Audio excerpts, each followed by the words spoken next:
वसुदेव सुतं देवं कंसचारूरमर्दनं देवकी परमानंदं कृष्णं वंदे जगद्गुरुं। नमस्ते रामचंद्राय माधवाय नमो नमः गोविंदाय नमस्तुभ्यं नमस्ते परमात्मने अद्वैत ब्रह्म रूपाय ज्ञान गम्याय ते नमः नमः मुरारम्याय माधवाय जगदात्मने ओम श्री परमात्मने नमः। श्रीमद् भगवद गीता भुवने गीतानि जन्मानि तच्चार्जुन तान्यं वेद सर्वाणि नैतं वेद परन्तप अजो अपि सन्नव्यात्मा भूतानां ईश्वर अपि सन् प्रकृतिं स्वामधिष्ठाय सम्भवातात्माया यदा यदा हि धर्मस्य ग्लानिर्भवति भारत अभ्युत्थानं धर्मस्य तदात्मानं सृजाम्यहम् परित्राणाय साधूनां विनाशाय च दुष्कृतां धर्म संस्थापनार्थाय सम्भवामि युगे युगे।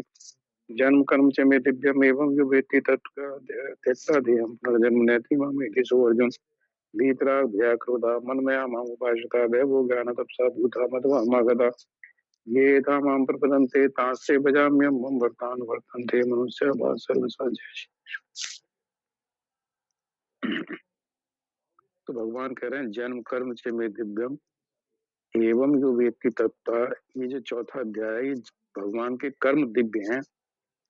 इस कर्म के तत्व के बारे में भगवान चौथे अध्याय में विस्तार से बतलाते हैं कि अगर हम कर्म करने का जो तत्व का मतलब यथार्थ स्वरूप कि कर्मों का यथार्थ स्वरूप को अगर जान लें कि किस तरह से कर्म किए जाते हैं, जो कर्म बंधन में डालना। कर्म बंधन मतलब हर कर्म संचित होगा, उसे भोगने के लिए कोई शरीर मिलेगा, कोई लोक मिलेगा, कुछ निश्चित समय सीमा के लिए शरीर मिलेगा, फिर जन्म मृत्यु के सिस्टम में हम चलते रहते हैं।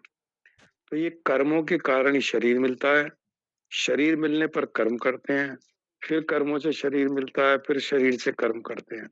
ये श्रृंखला अनवरत चली आ रही है और चलती रहती है जब तक कर्मों के साथ हमारा संबंध विच्छेद न हो जाए, तब तक ही चलती रहेगी। तो भगवान ये कर्म करने का तरीका बता रहे हैं कि हम कर्म भी करें। जब संसार में आए हैं शरीर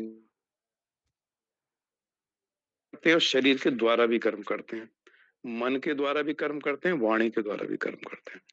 तो भगवान कहते हैं कर्म कैसे किए जाएं, तो 3 शब्द बताए, कर्म अकर्म विकर्म। कि जब हमारे सब कर्म अकर्म बन जाते हैं तो संचित नहीं होते, न पुण्य मिलता है उसका, न पाप मिलता है। तो पुण्य पाप नहीं मिलता। अकर्म कब होते हैं? जब हम अहंकार से रहित होकर, अभिमान से रहित होकर, अपने स्वरूप में स्थित होकर कर्म करते हैं। मैं शरीर नहीं हूं, शरीर के द्वारा, मन के द्वारा, इंद्रियों के द्वारा कर्म किए जा रहा है। मैं इन सबसे अलग शुद्ध चैतन्य आत्मा हूं। तो कर्म करने के लिए करेंगे तो हम ही, मतलब बाजार जाना है, अस्पताल जाना है, दवाई लानी है, दुकान जाना है, घर गृहस्थी का खाना बनाना है, काम तो ये हम ही करेंगे, हमारा शरीर करेगा, हाथ करेंगे, पैर करेंगे।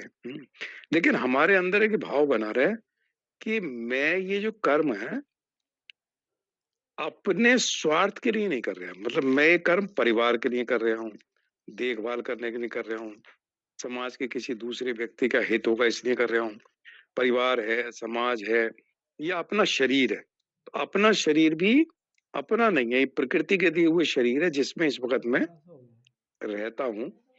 तो इस प्रकृति के दिए हुए शरीर के लिए मैं कर रहा हूँ। इस शरीर को मुझे ठीक ठाक रखना है, ये मेरा उद्देश्य है। तो उसमें भोग बुद्धि नहीं होती, उसमें निर्वाह बुद्धि होती है कि शरीर का निर्वाह करना है, ना कि शरीर में भोग बुद्धि होती है। तो भोग बुद्धि, सुख बुद्धि, निर्वाह बुद्धि। तो भोग बुद्धि या मुझे इससे सुख लेना है, ये बुद्धि ना रह के, ये भाव ना रह के, बुद्धि मतलब भाव, ये हमारे मन में ऐसा भाव नहीं रहता। भाव रहता है इस शरीर का निर्वाह करना, इस शरीर बनाए रहे। शरीर बना रहेगा, शरीर स्वस्थ रहेगा, तो मैं इसमें बैठ के स्वाध्याय कर सकता हूँ, भजन कर सकता हूँ, जप कर सकता हूँ, भगवान की प्राप्ति के साधन कर सकता हूँ, जिससे मुझे एक दिन भगवान की प्राप्ति हो जाएगी। इसलिए मेरा शरीर स्वस्थ रहना चाहिए, इसलिए मेरा शरीर निरोग रहना चाहिए, इसलिए मैं डॉक्टर को दिखाता हूँ, दवाई कराता हूँ। तो इसलिए शरीर में रहते हुए शरीर की देखभाल करना, शरीर मुझसे भिन्न है। तो ये बात जितने भगवत गीता के साधक हैं उनके अंदर ये बैठ जाना चाहिए। जब क्षेत्रक विभाग की बात भी करते हैं और तमाम भगवत गीता का इतने दिन से उसके ऊपर चर्चा और स्मरण मनन करते हैं, तो हमारे अंदर किसी तरह से देखो, ये कहते हैं कि तमाम बातें हमारे अंदर बैठी हुई हैं, मन और बुद्धि में तो बहुत हैं, लेकिन हमारे स्वयं के अंदर भी बैठी हुई हैं। स्वयं का मतलब जिसको हम स्वयं स्वीकृत कर लेते हैं, मतलब स्वयं मान लेते हैं कि मैं स्त्री हूँ, ये हमारे अंदर है, ये मेरा परिवार है, पति है, बच्चे हैं। ये हमारे अंदर स्वयं के अंदर बैठी हुई। जो चीज़ स्वयं में बैठ जाती है उसकी विस्मृति नहीं होती, कभी भी विस्मृति नहीं होती। अपने स्वयं के विषय में, अपने नाम के रूप में, अपने परिवार के बारे में कभी विस्मृति नहीं होती, क्योंकि वो हमारे अंदर स्वयं में बैठी हुई। तो भगवान ये कहते हैं स्वयं में हमारे बैठ गया, मैं शरीर हूँ, मेरा शरीर है। इस भाव को हटाकर ये स्वयं में बैठा है कि मैं शरीर नहीं हूँ, शरीर से अलग जो परमात्मा की सत्ता है वो मैं हूँ। मैं शुद्ध चैतन्य आत्मा हूँ। ये बात धीरे-धीरे जैसे हमारे मन में ही बैठा हुआ है मैं शरीर हूँ, इसको हटा के स्वयं में ही बैठा है कि मैं शरीर नहीं। तो हमारे जो कर्म हैं, वो शरीर के द्वारा हो रहे हैं, मन के द्वारा हो रहे हैं, बुद्धि के द्वारा, ये भाव बन जाता है। और कर्म वैसे ही होंगे जैसे ये भाव ना हो तब भी कर्म वैसे ही होंगे। तब स्वार्थ के वशीभूत होंगे होंगे, मैं करता हूँ ये भाव बनेगा। जब मैं करता हूँ तो कर्म की वासनाएँ अंतःकरण में संचित होंगी। वासनाओं के अनुसार हमारे अंतःकरण के भाव बनेंगे, वृत्तियाँ बनेंगी और वैसे ही कर्म हमें दोबारा कराने लगेगा। जो जैसा करता है वैसे ही उस कर्म लगातार करता चला जाता है।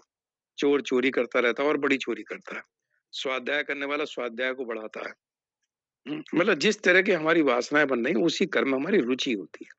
तो ये भगवान ये समझा रहे हैं कि भाई किस तरह से हम अपनी वासनाओं को ठीक करें जो अंतःकरण में वासनाएँ बन रही हैं।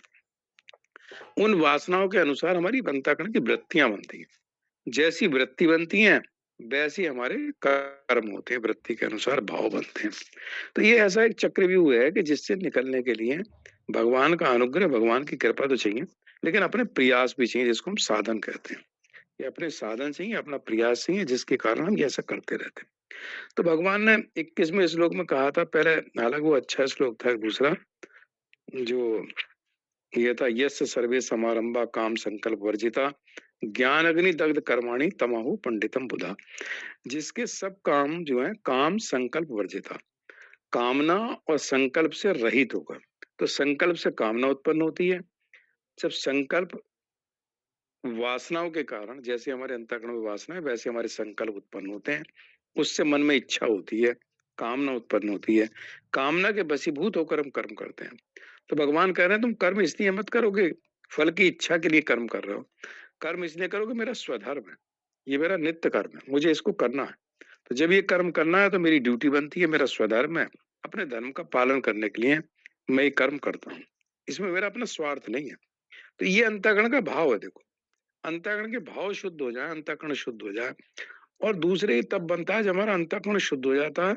और अंतःकरण की शुद्धि से मन बुद्धि इंद्रियां हमारे वश में होने लगती है। एक श्लोक और बताया, ये चित्तात्मा निराशी वाला जो 22वां श्लोक 21वां श्लोक है, उसमें है ये चित्तात्मा निराशी, ये चित्तात्मा।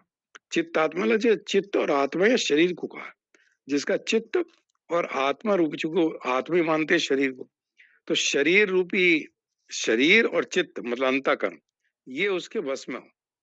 जब उसके बस में, उसके अधीन होते हैं तो स्वार्थ बुद्धि नहीं होती, भोग बुद्धि नहीं होती। तो भगवान ये कह रहे हैं कि ऐसा व्यक्ति जो है, जो कामना और संकल्प से रहित होकर कर्म करता है, उसकी स्थिति कहाँ होती है? अपने स्वरूप में। और जब स्वरूप में स्थिति होती है तो उसके सब कर्म भस्म हो जाते हैं। मतलब स्वरूप में स्थिति होने का मतलब उसकी स्थिति प्रकृति में नहीं है, उसकी स्थिति शरीर में नहीं है। और जो हमारे संचित कर्म है चित्त में, अंतःकरण में संचित है, वासनाएं अंतःकरण में संचित हैं, संकल्प विकल्प अंतःकरण में होते हैं, है ना, स्वार्थ अंतःकरण में है, सब कुछ अंतःकरण में है। आत्मा तो निस्वार्थ है, निर्विकारी है, उसमें कोई विकार नहीं है। तो ये सब चीजें हैं इधर प्रकृति रूपी जो मन बुद्धि इंद्रियां शरीर। जब वो कहता है मैं तो अंतःकरण में स्थित हूँ, मेरे शरीर से मैं भिन्न हूँ, मेरी सत्ता इससे अलग है, मैं परमात्मा की सत्ता, मेरी सत्ता ही है। तो उस स्थिति में रहता हुआ जब वो कर्म करता है तो उसके कर्म जो है संचित नहीं होते, उसके सब कर्म अकर्म बन जाते हैं। हम्म क्योंकि आत्मा जो अकर्म है, आत्मा में कोई कर्म नहीं है, आत्मा में कोई क्रिया नहीं है, क्रिया रहित है, क्रिया प्रकृति में है। जब प्रकृति में क्रिया है, आत्मा को क्रिया नहीं है, तो आत्मा से कोई कर्म हो ही नहीं सकता। तो जब अपने स्वरूप में स्थिति है तो कोई कर्म नहीं हो सकता, वो क्रिया है ही नहीं, क्रिया प्रकृति में है। तो प्रकृति में की हुई क्रिया, प्रकृति के द्वारा किए हुए कर्मों के साथ वो अपना संबंध, अपना तादात्म्य नहीं रखता। तो कहता सब कुछ इधर हो रहा है, प्रकृति में हो रहा है, शरीर मन बुद्धि इंद्रियों के द्वारा। इस भाव के कारण उसके कर्म संचित नहीं होते, और उसके अंदर जो प्रकृति जनित अहंकार है, अहंता है, वो नष्ट होती है, उसका अंतःकरण बस में है। तो इसलिए भगवान ये कहते हैं जब सब कर्म अकर्म हो जाते हैं तो ज्ञान अग्नि दग्ध कर्माणि, ऐसी जब ज्ञान हो जाता है, उस अग्नि, उस ज्ञान रूपी अग्नि से सब कर्म भस्म हो जाते हैं, मतलब कर्म संचित नहीं होते, और जो पुराने संचित कर्म है वो समाप्त हो जाते हैं। वो सब संचित पड़े कर्म है चित्त में, और चित्त के साथ उसका संबंध नहीं है। वो कहता चित्त जो है प्रकृति से है, मैं तो प्रकृति से अतीत हूँ। ये जो भाव है, इस भाव को कहते हैं अपने स्वयं में अगर इसकी स्वीकृति हो जाए, अपने स्वयं में इसकी निष्ठा हो जाए, अपने स्वयं में इसकी स्थिति हो जाए कि ये मेरी स्थिति है, तो सब कुछ होते हुए कुछ नहीं करता।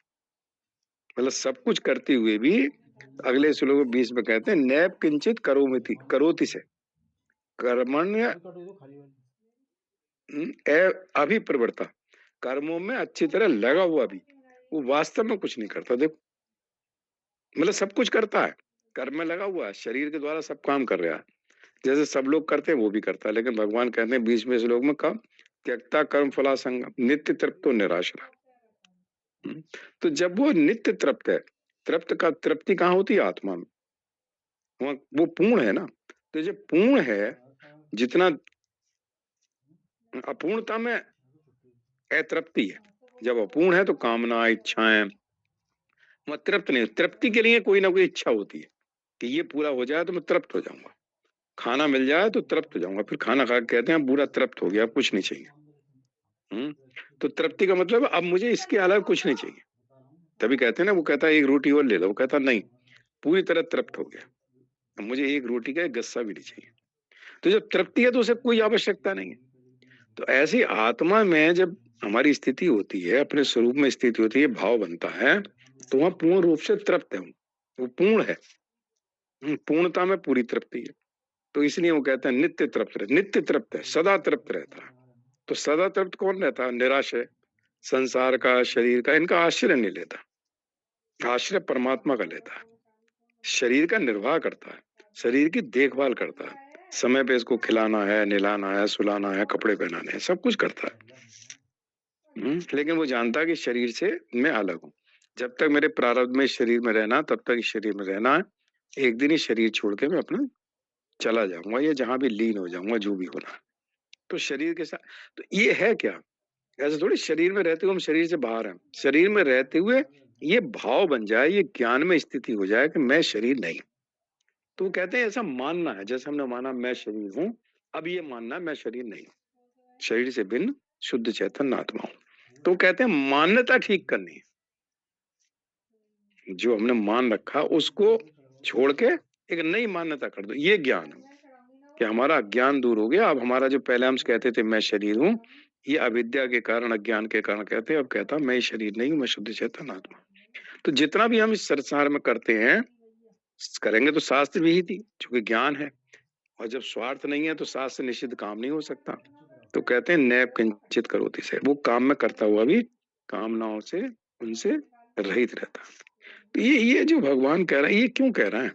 ये कह रहे हैं, जब इसमें पहला बताया जन्म कर्म से में दिव्य में भी तत्व था, कर्म को तत्व से जान लेता है तो त्यक्ता देहम पुनर्जन्म, शरीर छोड़ने के बाद उसका जन्म नहीं होता। तो कर्म को क्या जाना? तत्व से। इसलिए इस पर मेहनत कर रहे हैं, कर्म कर्म ये सब जो बता रहे हैं भगवान, इसलिए कह रहे हैं कि कर्मों को तत्व से, मतलब कर्मों का यथार्थ स्वरूप जानो कि कैसे कर्म करने हैं। अब कहते हैं कि मान लो 75 साल हमारी उम्र हो गई, 75 साल तक हमने अनंत कर्म कर चुके जब से पैदा हुए हैं। तो वो कहते हैं, एक प्रश्न आता है शंकर भाष में कि आज हमें ज्ञान हुआ 75 साल में, तो 75 साल तक किए हुए कर्म क्या संचित तो है हमारे अंदर? क्या हमें भोगने पड़ेंगे? आज ज्ञान हो गया, अब ज्ञान के बाद में जो मेरे कर्म होंगे वो मैं अपने स्वरूप में स्थित होकर कर्म करता हूँ, तो वो तो संचित नहीं हुए। तो क्या पूर्व के संचित कर्म मुझे भोगने पड़ेंगे? तो कहते हैं नहीं, जब तुम्हें ज्ञान हो गया जिस दिन, उस दिन के बाद तो कोई कर्म संचित नहीं होगा। लेकिन उस दिन तक जितने कर्म संचित है, इस जन्म के नहीं, पुराने जन्मों के, वो सब समाप्त हो जाते हैं। क्योंकि जितने संचित कर्म है वो अंतःकरण के चित्त में संचित है। वो कारण शरीर में वासना के रूप में संचित है। और कारण शरीर, सूक्ष्म शरीर, स्थूल शरीर ये प्रकृति से बना हुआ है। और वो कहता है मैं प्रकृति से अतीत हूँ। इस प्रकृति के निर्मित इन शरीरों में मेरा कोई संबंध नहीं है। मैं इन सबसे अलग, मेरी सत्ता परमात्मा के साथ है। मैं परमात्मा के साथ अभिन्न हूँ, शरीर से भिन्न हूँ, शरीर प्रकृति के साथ है। तो जब ये भाव बनता है तो सब चीज तो प्रकृति में पड़ी हुई है, उसके मन में ही भाव आ गया। ये भाव को दृढ़ता बनी रहे, तो इस भाव को बनाए रखें तो सारे शास्त्र जितने हमने पढ़े हैं सब ठीक हो जाते हैं। क्योंकि सारे शास्त्रों का प्रयोजन एक ही है कि इस आवागमन के चक्कर से किसी तरह से मुक्त हो सके। भागवत में इतने बढ़िया बढ़िया चीजें बताई और उनके देवता जो है कहते हैं कि भारतवर्ष में जन्म लेने वाला मनुष्य धन्य है। विष्णु पुराण में तो आएगी, गायंती देवा किल गीत गानी धन्यास्तु ते भारत भूमि भागे। और भागवत में बहुत बढ़िया करे समझाया हुआ है भी ये श्लोक में कि देवता कहते हैं अगर हमारे पुण्य अभी कुछ शेष हैं तो हम भारतवर्ष में मनुष्य जन्म मिल जाए। क्योंकि मनुष्य जन्म ही एक ऐसी है कर्म योनि कि जिसमें वो इस ज्ञान को, चूंकि स्वर्ग में एक डर रहता है ना कि जैसे पुण्य क्षीण होंगे वहां से गिरा दिया जाएगा। वो गिरने के बाद वो किस योनि में किस गर्भ में उसका जन्म होता है उसको पता नहीं। तभी होता है जब वो गर्भ से बाहर आता है तब लगता है मैं कहाँ आ गया। तो उसे भी एक भय रहता है स्वर्ग में। अभी तक तो स्वर्ग में कितना बढ़िया आनंद है देखो, फिर उसे पता है पृथ्वी लोक है, मृत्यु लोक है, कितने कष्ट हैं, वहां मुझे किसी गर्भ में जाना पड़ेगा। तो कहता है ऐसा मैं बार बार करता हूँ, स्वर्ग आता हूँ, मृत्यु लोक जाता हूँ।